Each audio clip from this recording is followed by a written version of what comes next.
My name is Caitlin Morgan, 36, a single mom from Boston with a ballet prodigy for a daughter.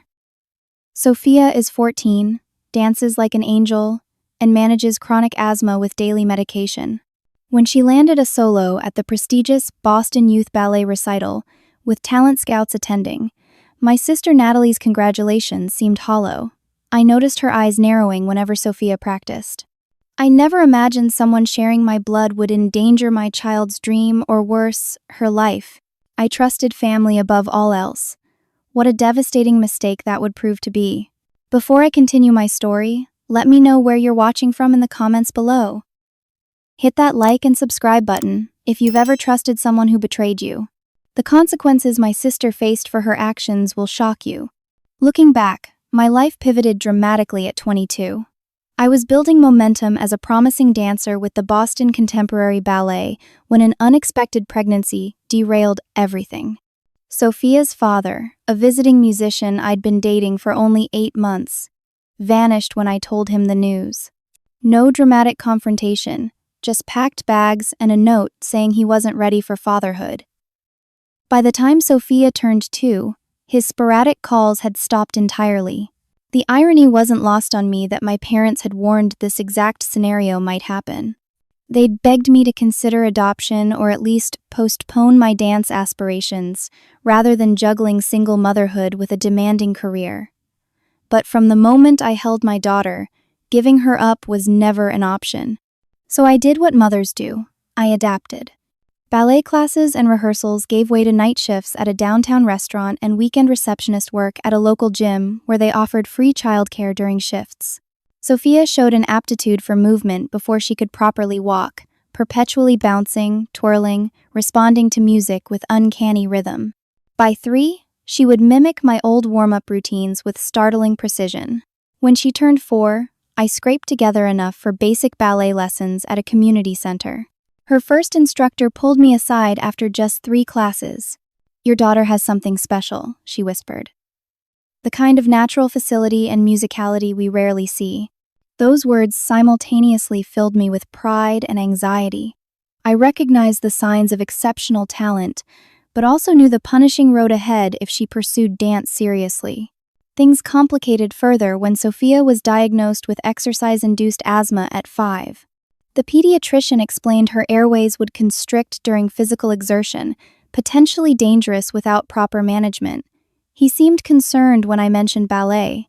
"With medication and careful monitoring, she can still dance," he assured us, though his expression suggested otherwise. "But you'll need to be vigilant about her treatment regimen." Thus began our delicate balancing act of prescription inhalers, preventive medications, and specialized breathing exercises before and after dance classes. The condition meant extra expenses we could barely afford, but Sophia's determination never wavered. "Breathing is just another thing to learn, Mama," she told me with that old soul wisdom some children possess, like pointing my toes or holding my arms. Meanwhile, my older sister Natalie seemed to be living the dream life we'd been raised to aspire to. 2 years my senior at 38, she'd always been the golden child, valedictorian, Ivy League education, career in corporate law, and marriage to James, a successful investment banker. Their modernist home in Beacon Hill featured in a regional architecture magazine. Holidays meant enduring my parents' subtle comparisons between our lives. But perfection has hairline fractures if you look closely enough. After 5 years of marriage, Natalie and James remained childless, despite expensive fertility treatments. I'd overhear hushed arguments during family gatherings, seen the strain in James's smile when my parents innocently asked about grandchild plans. Natalie's Instagram portrayed flawless vacation photos and charity gala appearances. But her eyes carried a hollowness I recognized from my dressing room mirrors during my most exhausting performance seasons. As Sophia's talent blossomed, our financial situation remained precarious. I moonlighted as a yoga instructor and picked up administrative work at Sophia's dance studio to help offset tuition. When she turned 10, her teacher recommended auditions for the prestigious Boston Youth Ballet Academy, which typically accepted students much older. She could receive a scholarship, her teacher suggested. With proper training, she could become extraordinary. The audition itself became a lesson in managing Sophia's condition. We arrived early to administer her medication, practiced breathing exercises in the hallway, kept her emergency inhaler ready. Despite the pressure, Sophia danced with effortless joy. 2 weeks later, the acceptance letter arrived with a partial scholarship offer.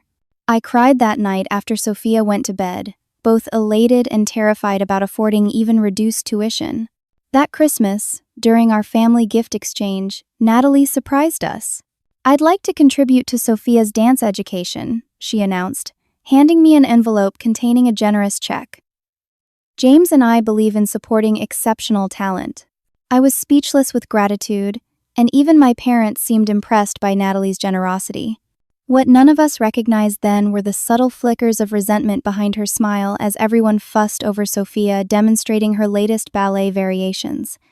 As Sophia entered her teens, her dedication intensified. Mornings began at 5 for conditioning before school. Evenings meant homework completed in the studio hallway between technique classes and rehearsals. Weekends disappeared into workshops and extra coaching. Her medication regimen grew more complex, requiring precisely timed doses to maximize lung function during peak training periods. By 14, Sophia had developed remarkable technical precision without sacrificing the natural expressiveness that made her special. When the Boston Youth Ballet announced auditions for their spring showcase, NMLO, known for attracting college scouts and even professional company representatives, Sophia's teachers encouraged her participation. This could open doors for pre-professional programs, her ballet mistress explained, perhaps even scholarship opportunities. When Sophia was selected for a solo variation from Swan Lake, traditionally performed by much older dancers, I couldn't contain my pride. That night, I called Natalie to share the news. "That's wonderful," she replied, her voice flat despite the enthusiastic words. "Let's hope all that attention doesn't go to her head. Young talents often burn out when they start believing their own hype." I brushed off the comment as Natalie having a difficult day. I couldn't have known it was the first warning sign of the catastrophe to come. The first clear indication of trouble came during a Sunday dinner at my parents' house 3 months before the recital.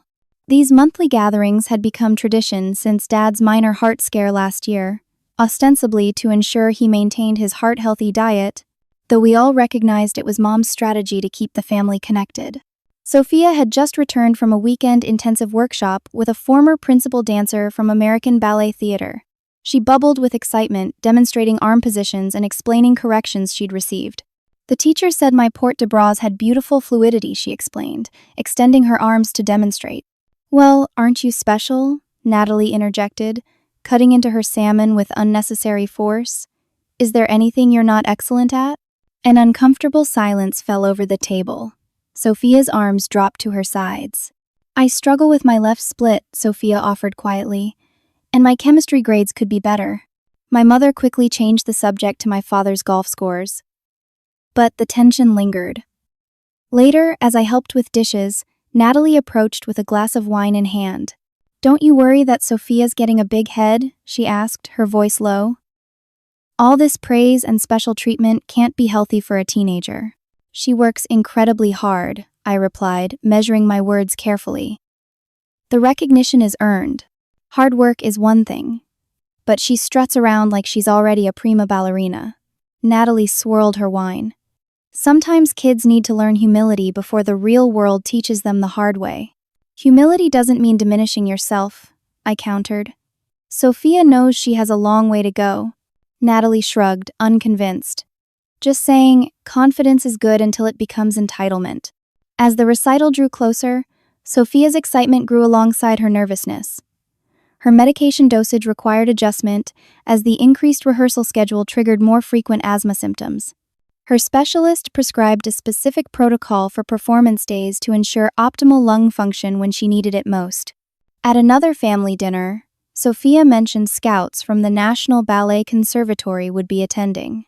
"They offer full scholarships to their summer intensives, and sometimes even year-round positions," she explained. "And what about regular school?" Natalie questioned. "Or do academic requirements not apply to artistic prodigies?"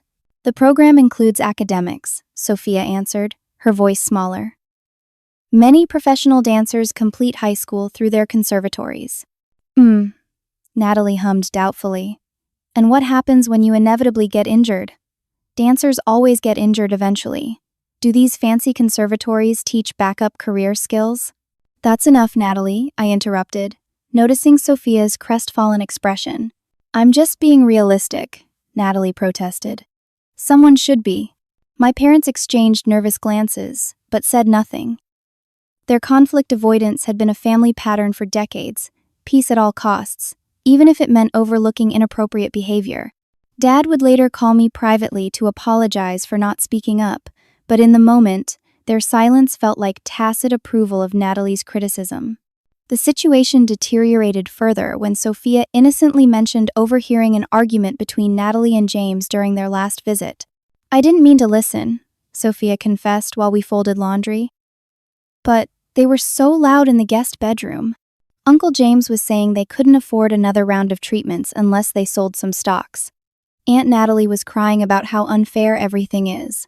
I realized then how deeply Natalie's infertility struggles affected her.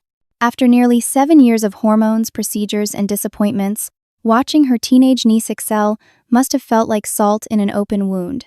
While this insight helped me understand Natalie's behavior, it didn't excuse the growing hostility toward Sophia.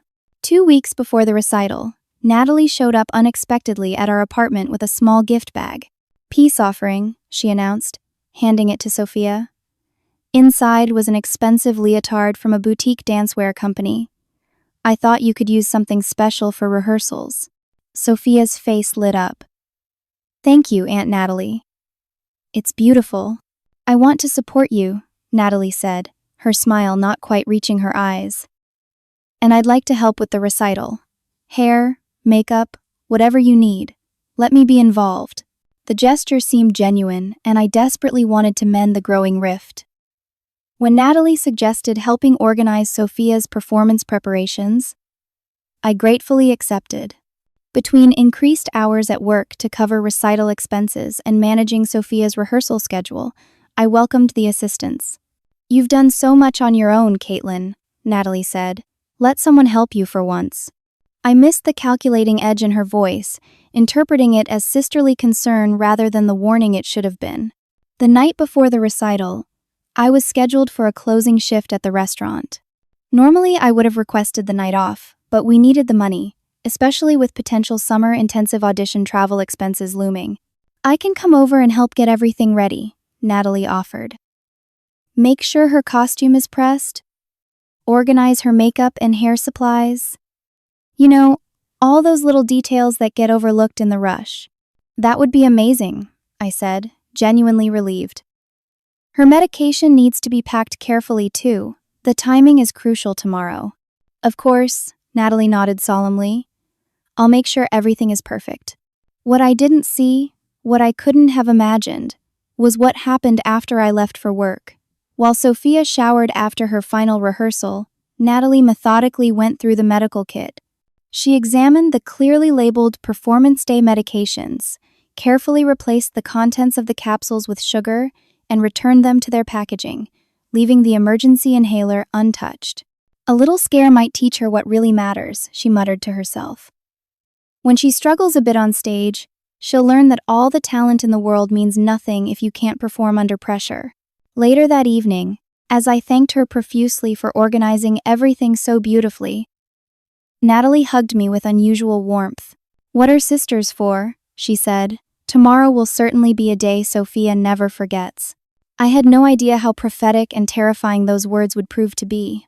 The week before the recital transformed our already busy lives into a whirlwind.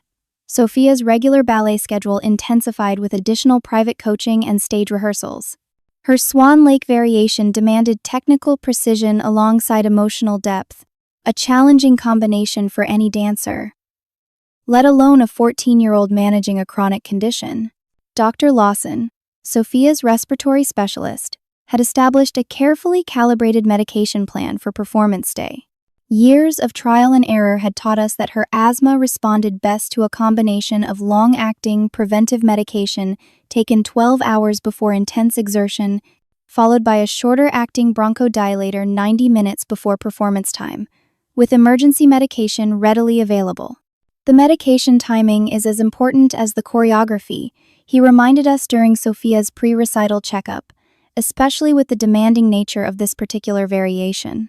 I dutifully noted his instructions, though we'd followed similar protocols for years. Still, the stakes felt higher this time. National Ballet Conservatory representatives didn't attend just any student showcase, and a full scholarship could transform Sophia's future.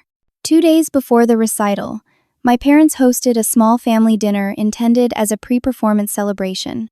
Mom prepared Sophia's favorite pasta dish, and Dad proudly displayed a framed photo of Sophia in her costume from the dress rehearsal. "To our rising star," he toasted, raising his glass of sparkling cider in deference to Sophia's pre-performance nutrition plan. Natalie and James arrived late, an unusual tension between them. James compensated with excessive enthusiasm, presenting Sophia with an elegant card containing $200. "For your dance supplies," he explained warmly. "I know those point shoes don't last long." "That's incredibly generous," I said, genuinely touched. Natalie's smile tightened almost imperceptibly. James has always been extravagant with gifts. As dinner progressed, Natalie's mood seemed to improve. She asked detailed questions about the recital preparations, showing more interest than she had in months. "So, what exactly happens backstage?" she inquired. "Is it chaotic with all the dancers getting ready?" Sophia described the dressing room procedures, the strict performance protocols, the careful warm-up sequence. "And your special medicine routine?" Natalie added. "That must be stressful to manage alongside everything else." "We've got it down to a science," I assured her. "But yes, it adds another layer of complexity." "Well," Natalie said, refilling her wine glass, "you know I'm here to help however I can. In fact, why don't I come over tomorrow evening to help organize everything? I could pack Sophia's performance bag while you handle last-minute costume details." The offer seemed so sincere, so generous given our recent tensions, that I accepted immediately. "That would be wonderful," I said. "I'm closing at the restaurant tomorrow, so I won't be home until late." "Perfect," Natalie replied. "I'll make sure everything's ready for the big day." The night before the recital, true to her word, Natalie arrived at our apartment armed with organizational supplies. Clear zippered pouches, labels, even a printed checklist. "I've been researching what professional dancers pack," she explained. "Everything should be systematized for minimal stress." Sophia was impressed. "Wow, Aunt Natalie, this is so thoughtful." "Well, this is an important opportunity. We want nothing to go wrong." I showed Natalie Sophia's medication schedule and the specialized pill organizer we used.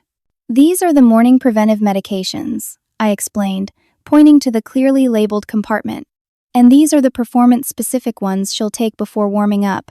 The emergency inhaler goes in this side pocket for immediate access." Natalie nodded seriously, making notes on her checklist.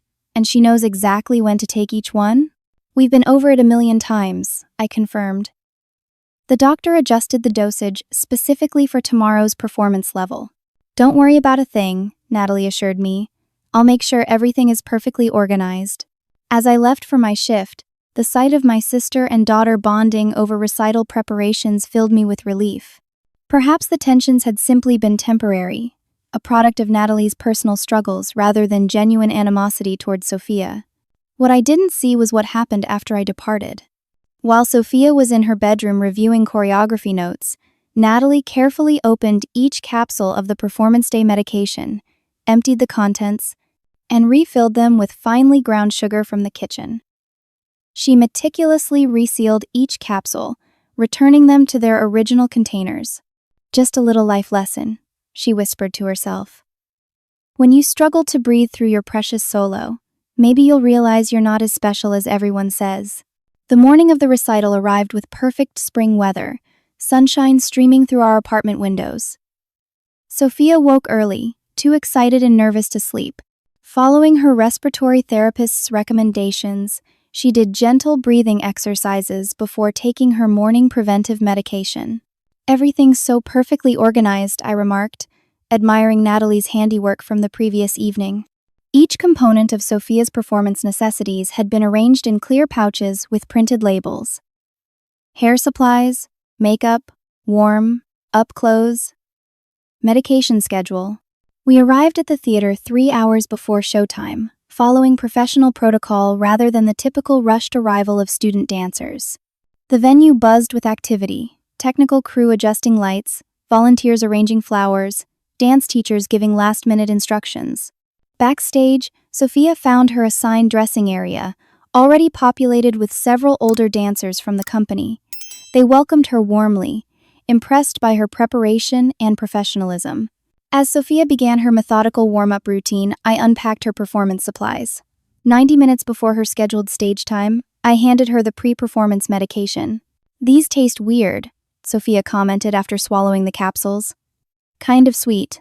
Probably just nervous taste buds," I suggested, though a faint alarm bell rang in my mind. "How are you feeling otherwise?" "A little more anxious than usual," she admitted. "My chest feels tighter than it should this early in warm-up." I frowned. "Let's do some of those breathing exercises Dr. Lawson recommended." We found a quiet corner backstage where Sophia could focus on her breathing. The exercises seemed to help temporarily, but as she joined the company warm-up class, I noticed her movements lacked their usual crisp precision. Her breathing pattern seemed labored even during simple combinations. When Natalie arrived backstage 30 minutes before showtime, I was actively concerned. "Sophia seems off today," I confided. "Her breathing doesn't sound right, even though she took all her medication." "Pre-performance jitters," Natalie dismissed. "Everyone gets them. She's probably just working herself up mentally." "Maybe," I said uncertainly, "but this seems different." "Don't coddle her," Natalie advised. "She needs to learn to handle pressure without mommy swooping in." That's how dancers develop mental toughness. Against my better judgment, I let Natalie's words override my maternal instinct. Sophia insisted she could perform, and I didn't want to damage her confidence by pulling her from this crucial opportunity. As Sophia prepared for her entrance, applying final touches to her stage makeup, she took several puffs from her emergency inhaler. "Just as a precaution," she assured me, though I noticed her hands trembling slightly. I hugged her gently. "You're going to be magnificent. Just remember to breathe through the challenging sequences like we practiced." She nodded, determination overriding discomfort. "This is what I've been working for." As the stage manager called places, I squeezed Sophia's hand one last time before taking my position in the wings to watch. Something still felt wrong, but the momentum of the performance machine was already in motion. What I didn't realize was that the tight feeling in my chest was not just sympathy for my daughter's nerves, but the instinctive dread of a mother whose child was in danger, and I had just sent her onto the stage completely unprotected. The theater hushed as the lights dimmed.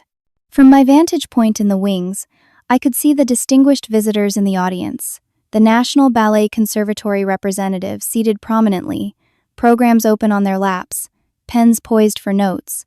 My stomach tightened. So much potential rode on the next 4 minutes. When the gentle opening notes of Tchaikovsky filled the theater, Sophia entered the stage with ethereal poise. Her first movements were hesitant, but she quickly found her rhythm, her body responding to the music with the innate musicality that had distinguished her from other young dancers. For the first minute, everything seemed perfect. Her initial sequence of développés and porte de bras demonstrated both technical control and artistic sensitivity.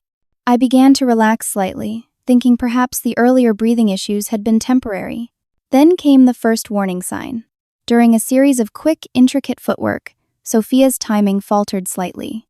Nothing catastrophic, barely noticeable to an untrained eye, but I knew my daughter's dancing intimately enough to recognize something was wrong. Her chest expanded with more effort than usual between phrases, her normally seamless transitions showing subtle interruptions for breath. "Something's not right," I whispered to myself. Natalie appeared beside me in the wings. "She's doing fine," she said dismissively. "Stop overanalyzing." As Sophia approached the variation's most demanding section, a series of 16 fouettes leading into a sustained balance, I could see her struggling more visibly. Her breathing had become audible even over the music, her normally expressive face tightening with concentration and increasing distress. "She's having an asthma attack," I realized with growing horror. "The medication isn't working." "Don't be dramatic," Natalie replied. She's just nervous with the scouts watching." On stage, Sophia fought valiantly through the fouettis, completing 12 before her technique began to crumble. Her supporting leg trembled, her spotting became erratic. Still, she pushed forward with remarkable determination, a testament to years of disciplined training. It was during the sustained arabesque that catastrophe struck.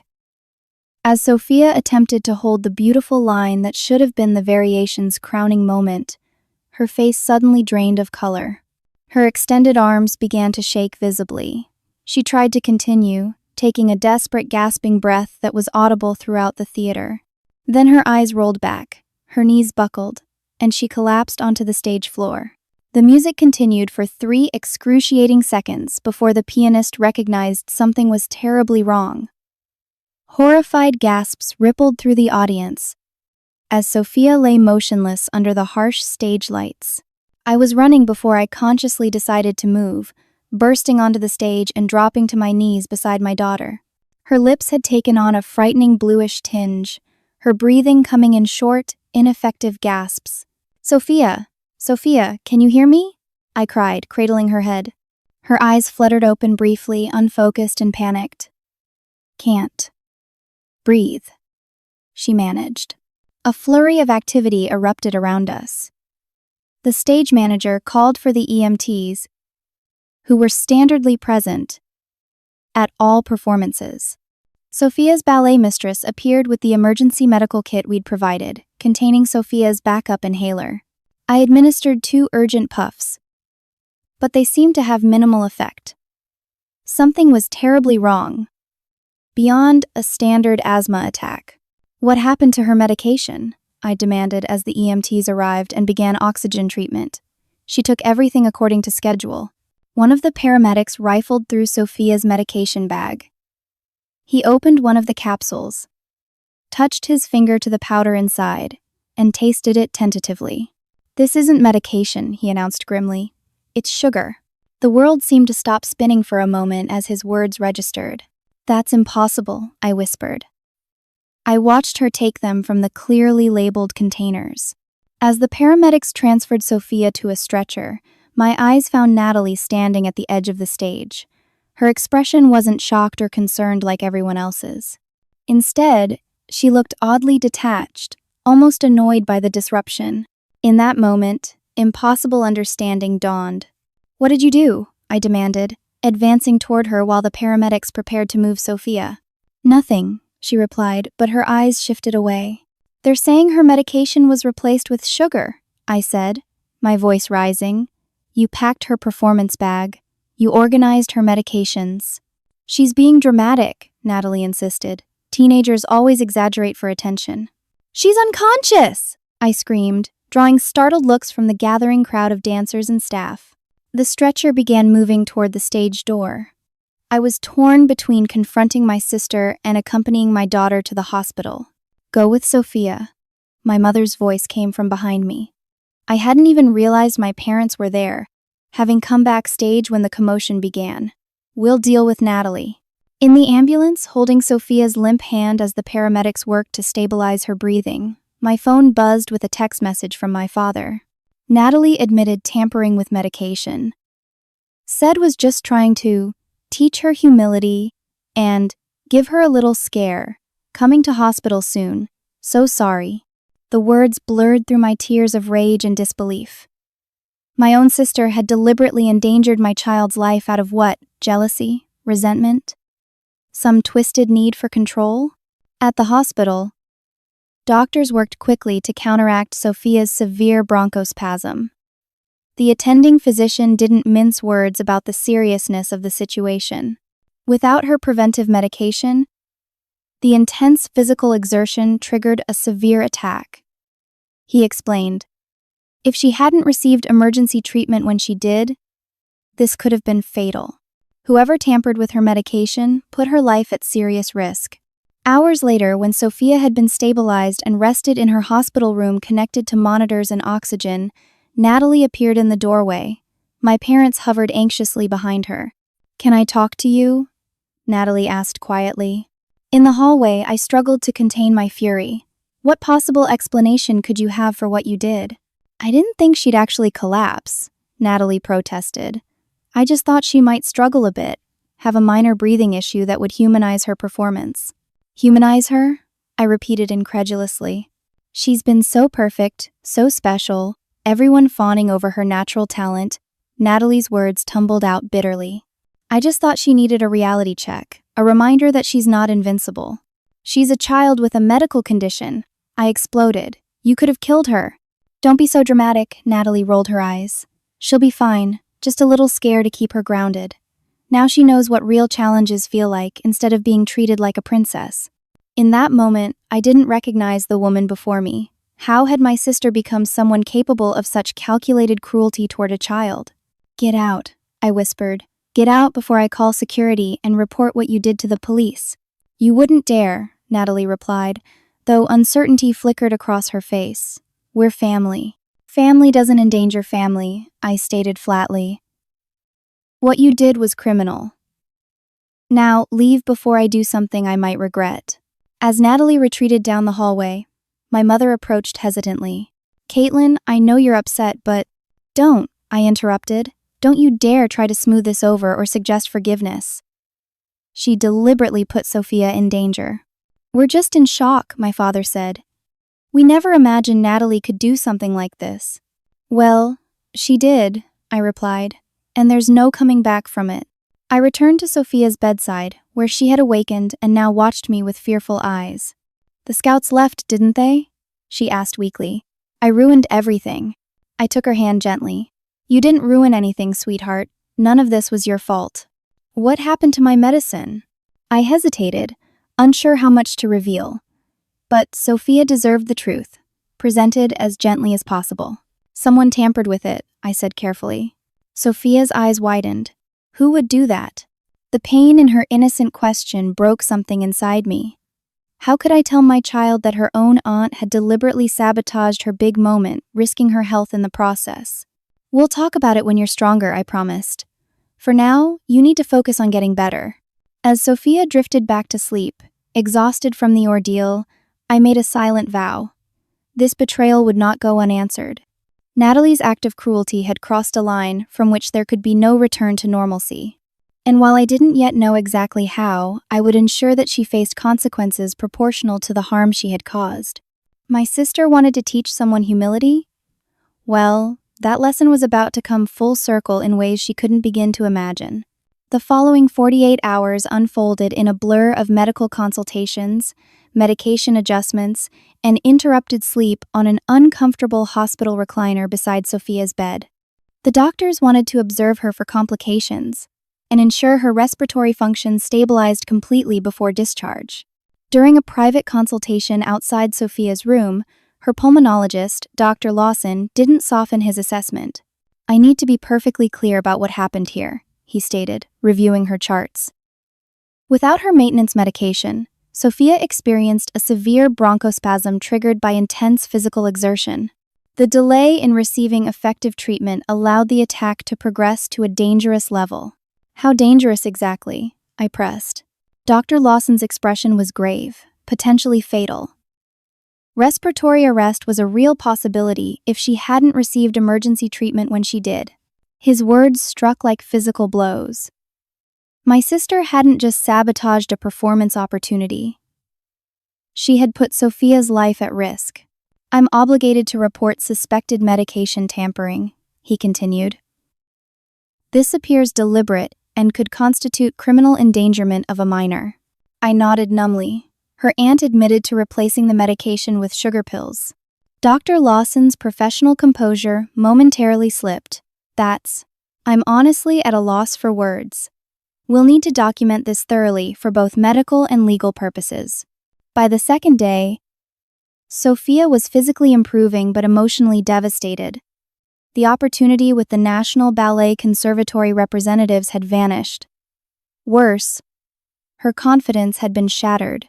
Everyone saw me fail, she whispered, tears streaming down her face. I just collapsed like a beginner who couldn't handle pressure. You didn't fail, I assured her fiercely. You were sabotaged. There's a difference. I had finally explained what Natalie had done, omitting only the most hurtful details of her aunt's motivation. Sophia had listened in stunned silence. But why would Aunt Natalie do that? She asked eventually. She bought me that special leotard. She seemed happy for me. Sometimes adults carry complicated feelings, I explained carefully. Your aunt has been going through difficult times that have nothing to do with you. She made a terrible choice that reflects her problems, not anything you did. Sophia processed this, her expression troubled. Will I ever dance for the Conservatory Scouts again? We'll find a way, I promised, though I had no idea how to make that happen. The hospital room door opened, revealing my parents looking haggard and uncertain. Behind them stood James, Natalie's husband, his expression a complex mixture of anger and shame. Is this a good time? My father asked hesitantly. I glanced at Sophia, who nodded. For a short visit, I agreed. My mother approached the bed first, embracing Sophia gently. We're so sorry, sweetheart. So very sorry. James hung back until Sophia noticed him. Uncle James, you came? Of course I did, he replied, stepping forward. I needed to see you were okay. Where's Aunt Natalie? Sophia asked innocently. An uncomfortable silence fell across the room. James finally answered. She's at home. I thought it better if I came alone today. After spending time with Sophia, the adults convened in the hallway. My mother attempted her usual peacemaking approach. Natalie feels terrible about what happened, she began. She never intended. Stop, I interrupted. Don't try to minimize this. She replaced prescription medication with sugar, knowing Sophia's condition. The doctor said she could have died. Of course it was inexcusable, my father agreed quickly. Nobody's defending her actions. Actually, my mother hedged. We were hoping that once Sophia recovers, we could have a family meeting.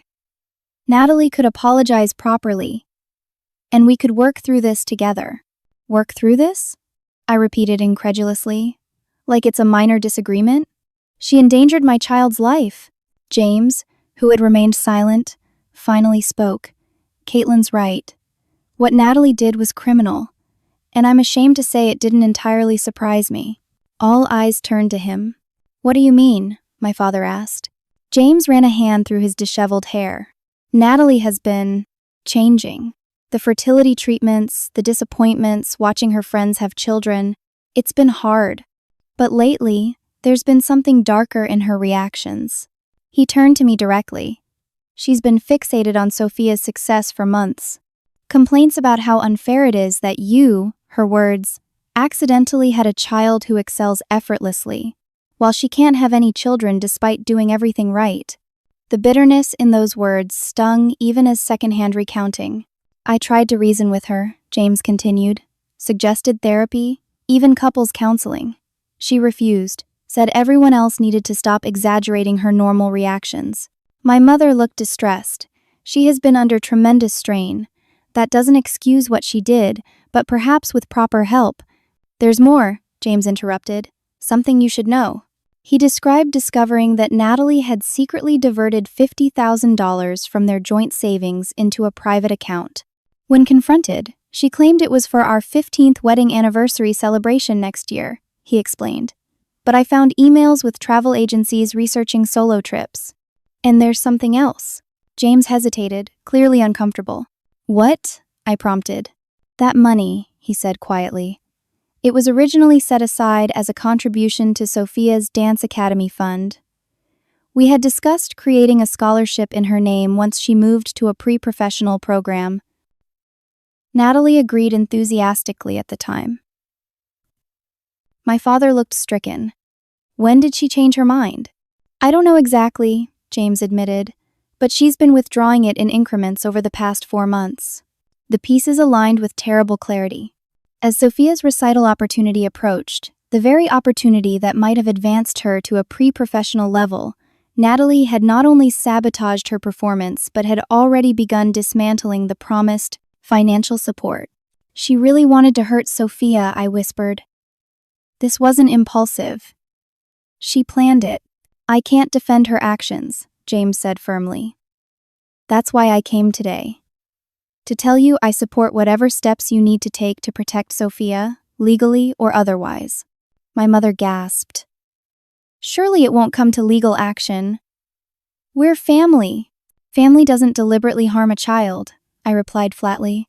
Later that evening, after everyone had left and Sophia slept peacefully for the first time since the incident, I received a text from Natalie. Everyone's overreacting. It was a prank that went too far. Sophia's fine now, so let's all move past the drama. Sunday dinner as usual this weekend? The casual dismissal of her actions ignited something resolute within me. Responding to the message would be pointless. Natalie clearly existed in a reality where her actions carried no serious consequences.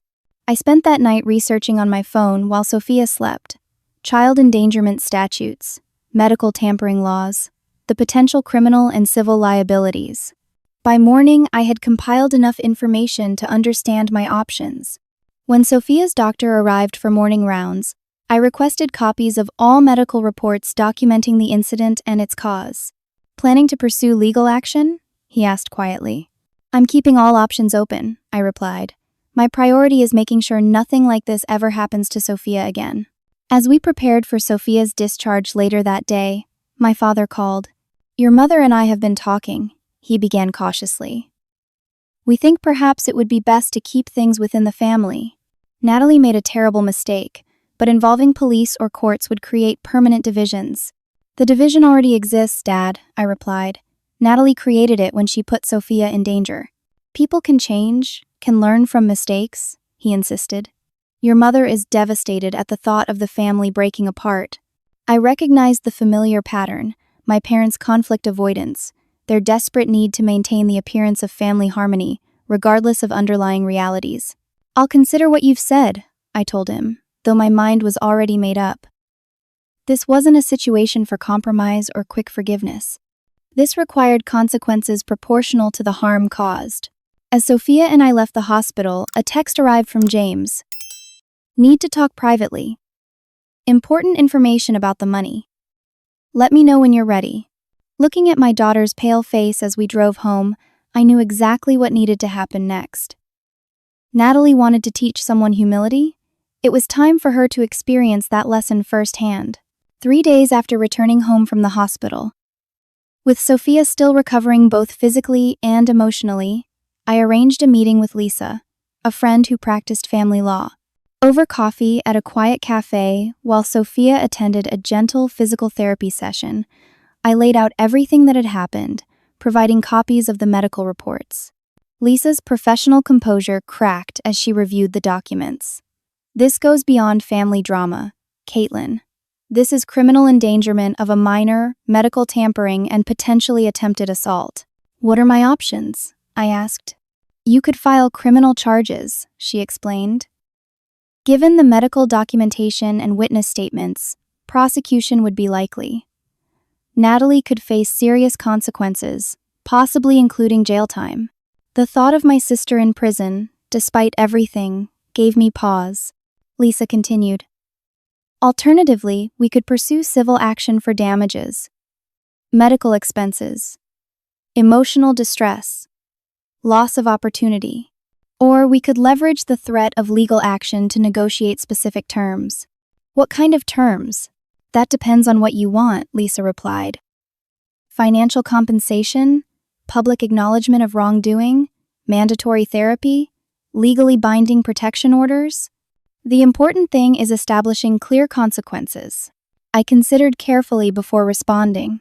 I want justice, not revenge, but I also want Sophia protected, and I want Natalie to truly understand the severity of what she did. With Lisa's guidance, I formulated a plan. First, I needed more concrete evidence about the diverted Dance Academy fund James had mentioned.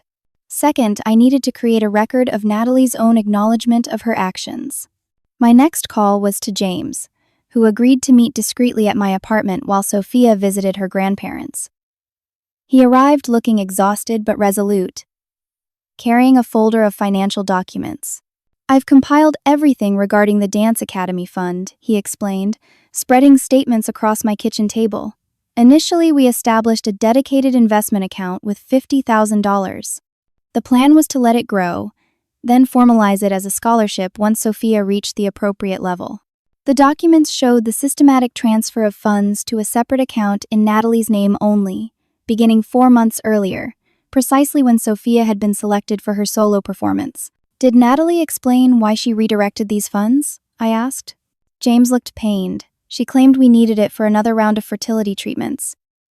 But I've seen the statements. She's been making deposits to a travel account and looking at extended stays in Europe. And the supposed anniversary celebration? Never discussed until I confronted her about the transfers, James confirmed. It was clearly fabricated as justification. The picture became increasingly clear. Natalie's resentment had manifested in a calculated plan to undermine Sophia's dance future, both physically and financially. "What will you do?" I asked James.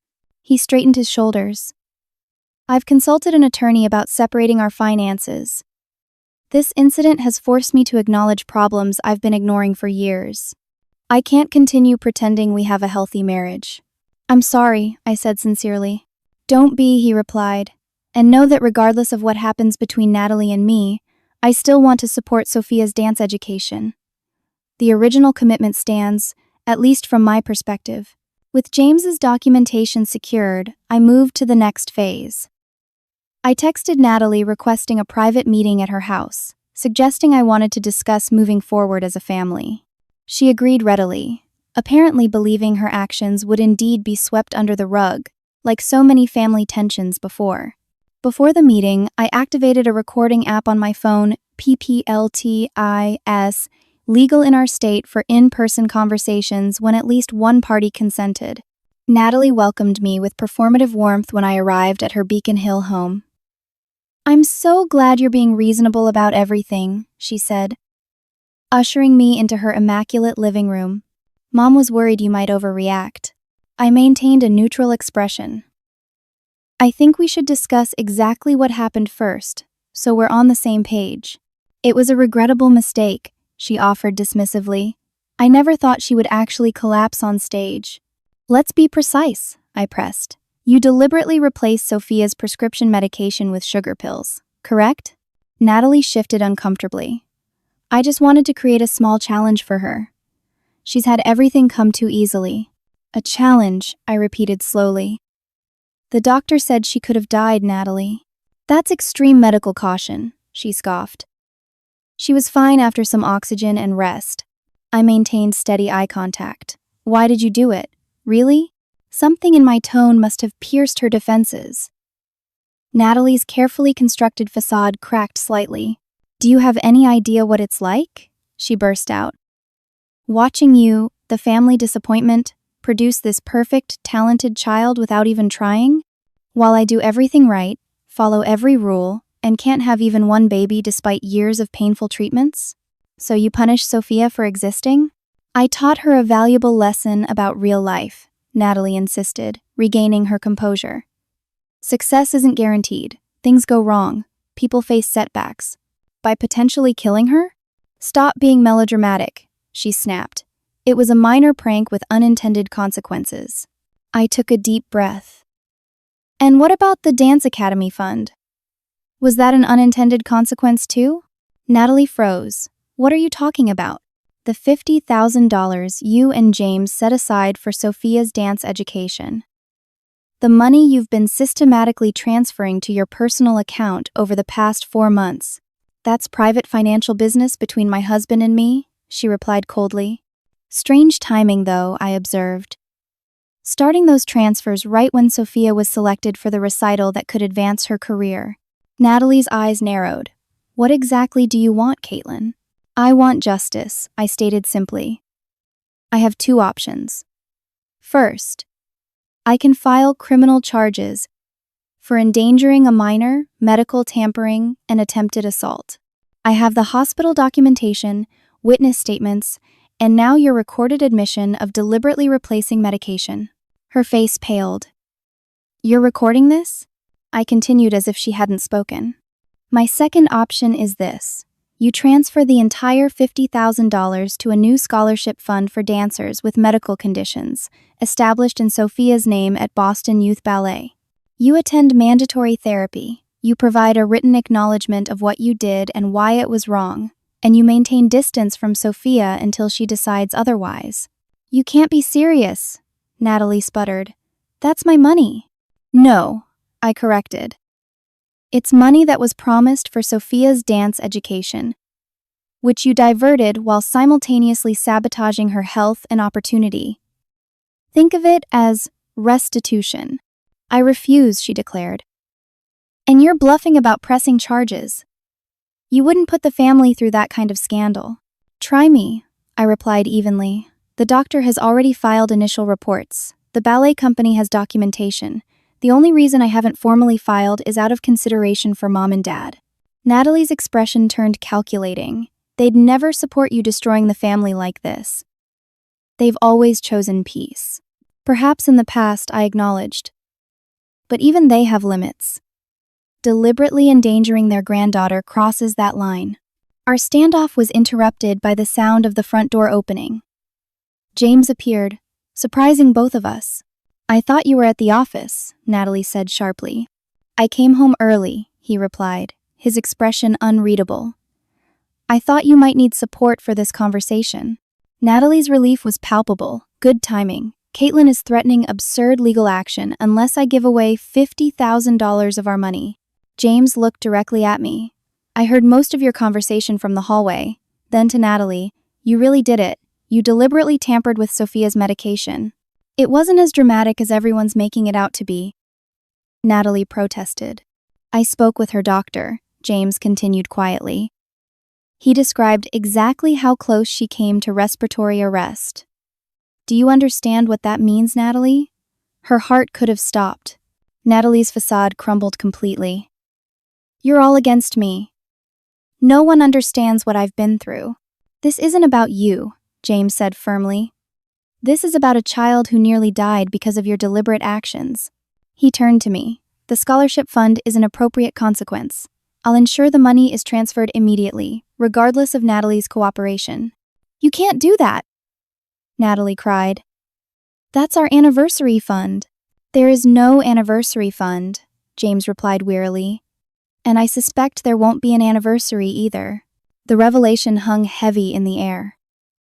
Natalie looked between us, suddenly recognizing the gravity of her situation.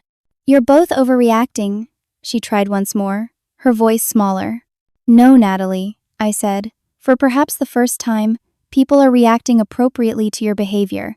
The question is whether you'll accept the consequences with grace, or force more severe measures. After prolonged negotiation, Natalie finally agreed to the terms, primarily because James made clear he would support the transfer regardless, and because the alternative of criminal charges became increasingly real as our conversation progressed. The following weeks brought cascading consequences beyond our agreement. My parents, finally confronted with undeniable evidence of Natalie's actions, stopped their attempts to keep peace and instead established firm boundaries of their own. James filed for separation 2 weeks later, unable to reconcile the person he'd married with someone capable of deliberately harming a child. Their social circle, once centered around charity events and dinner parties, fractured as the story circulated despite our efforts at discretion. The scholarship fund was established with little fanfare, but significant impact: the Sophia Morgan Resilience. Scholarship would support young dancers with chronic health conditions, covering both training and necessary medical support. Most unexpectedly, the ballet director who had witnessed Sophia's collapse reached out personally. The National Ballet Conservatory representatives were deeply concerned about Sophia, she explained during a private meeting. They saw enough of her performance before the incident to recognize exceptional talent. They've inquired whether she might audition privately once she's fully recovered. The opportunity Natalie had tried to destroy hadn't vanished after all. It had merely been postponed. As for Natalie herself, initial defiance gave way to something more complex as her carefully constructed life unraveled. The woman who had been so concerned about appearances, about doing everything right, found herself facing the consequences of unquestionably wrong actions. The humility she had wanted to teach Sophia came full circle, delivered instead to its architect. 6 months passed with the steady rhythm of healing, physical therapy sessions, gradual return to dance training, and weekly counseling for both Sophia and me. The initial trauma evolved into something manageable, though not forgotten. Spring arrived with cherry blossoms and renewal, mirroring Sophia's own resurgence.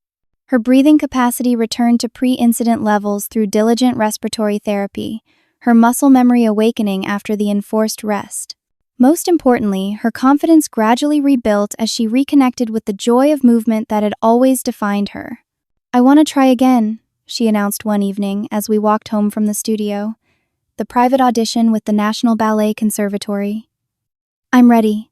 I studied her face, searching for signs of doubt or lingering fear. Instead, I found clear-eyed determination. "Are you sure? There's no rush." "I'm sure," she nodded firmly. "What happened wasn't about my dancing. I need to show myself I can do this." 2 weeks later, Sophia performed her variation, the same piece that had been interrupted so dramatically, in the conservatory's private studio. This time, with properly administered medication and careful monitoring, she danced with transcendent beauty. The scouts watched intently, making occasional notes, their expressions professionally neutral. When she finished, breathing hard but steadily, the lead representative approached us. "Remarkable resilience," she commented, "both technically and mentally. We'd like to offer Sophia a full scholarship to our summer intensive, with consideration for year-round placement depending on her progress." The moment felt surreal, the opportunity Natalie had tried to destroy now materializing despite her efforts. As Sophia absorbed the news, her eyes filling with tears of relief and vindication, I reflected on the strange journey that had brought us here. My decision to establish firm boundaries with Natalie had rippled throughout our family system. My parents, initially resistant to acknowledging the severity of what happened, eventually recognized the pattern of enabling that had contributed to Natalie's sense of entitlement and lack of accountability. "We should have intervened years ago," my father admitted during a quiet conversation. "We thought keeping peace meant avoiding conflict, but it just allowed harmful behaviors to grow unchecked." They maintained contact with Natalie, unable to completely sever the parent-child bond, but established new boundaries and expectations. Their relationship with Sophia and me deepened as they actively supported her recovery and renewed dance pursuits. James followed through with divorce proceedings, unable to reconcile with someone capable of deliberately endangering a child. The process revealed additional concerning behaviors that had been hidden beneath Natalie's carefully maintained facade. "I feel like I've awakened from a long spell," he confided during a family dinner at my apartment, now a regular occurrence.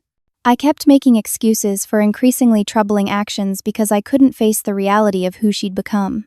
The Sophia Morgan Resilience Scholarship began supporting its first recipient, a talented 12-year-old with juvenile arthritis, who had previously been unable to afford both specialized training and necessary medical 12-year-old treatment.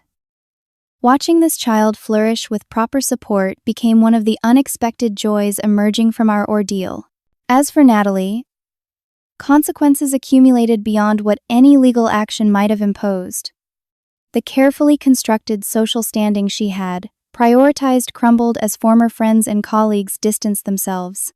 The career advancement she had pursued relentlessly stalled as her professional reputation suffered. The marriage she had showcased as perfect dissolved under scrutiny. Court-ordered therapy gradually led to reluctant self-reflection.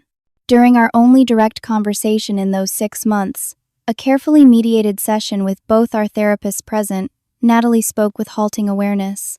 "I didn't see Sophia as a person," she admitted.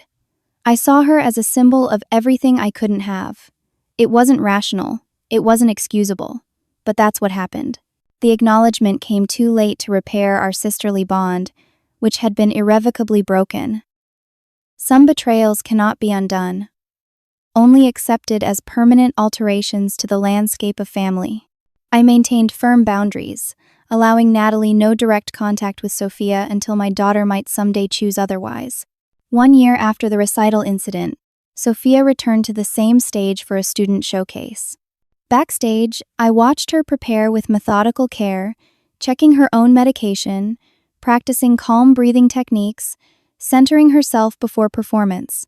"Are you nervous?" I asked, helping secure her hairpiece. She considered the question thoughtfully. "Not nervous exactly, just aware of everything my body needs, of how precious this opportunity is." "You've become so wise," I observed. Sophia smiled. "I learned that nothing is guaranteed. but that makes the dancing more meaningful, not less. As she took her position in the wings, awaiting her music cue, I reflected on our journey. We had experienced the worst kind of betrayal, harm from someone who should have provided protection and support. Yet somehow, Sophia had extracted wisdom from trauma, developing resilience that transcended mere survival. She danced beautifully that night, with a depth of emotion that moved even seasoned ballet patrons to tears. The performance represented not just technical achievement but triumph of spirit, a demonstration that cruel intentions cannot destroy inherent gifts when protected by fierce love and boundaries. Later that evening, as we celebrated with a small gathering of supportive friends, Sophia's ballet mistress raised a toast. "To turning points," she said simply, "and to the wisdom of knowing which relationships nurture our growth and which ones we must release." The truth resonated deeply. In protecting Sophia from Natalie's toxic influence, I had finally broken the family pattern of sacrificing well-being for the appearance of harmony. In standing firm about consequences, I had taught my daughter that love includes boundaries. In refusing to normalize harm, I had demonstrated that family obligation ends where abuse begins. True humility, I realized, isn't about being diminished or humiliated. It's about honest self-assessment, recognizing both your worth and your limitations. Natalie had sought to humble Sophia through cruelty, but instead discovered her own painful lesson in accountability. As for Sophia and me, we found unexpected freedom in releasing the obligation to maintain unhealthy connections. Our definition of family expanded beyond blood relation to encompass those who genuinely celebrated Sophia's gifts rather than resenting them. The dance community, my parents, James, and true friends, formed a circle of support more authentic than what we had lost. "I used to think family meant unconditional acceptance," Sophia observed as we drove home from her triumphant performance. "But now I think it means unconditional respect. Seeing each other as we really are, not as we wish each other to be." From the mouth of a 15-year-old came wisdom many adults never grasp. The betrayal that could have destroyed her confidence had instead clarified her understanding of authentic relationship. As the city lights reflected on her peaceful face, I recognized that we had both been transformed. Where once I might have hesitated to establish firm boundaries, I now moved with decisive clarity to protect what mattered most. Where Sophia might have internalized rejection as personal failure, she instead recognized that others' cruelty reflected their wounds, not her worth. Sometimes the most profound growth emerges from the deepest wounds. Sometimes, losing what you thought was essential reveals what truly matters. And sometimes the family you create through intentional bonds proves stronger than the one you were born into. What's your story of setting necessary boundaries with family members? Have you ever had to choose between maintaining peace and protecting yourself or someone you love? Share your experiences in the comments below. If this story resonated with you, please hit that like button and subscribe for more real-life journeys of resilience and healing. And remember, blood makes you related, but love and respect make you family. Thank you for listening, and may you find the courage to protect what truly matters in your own life.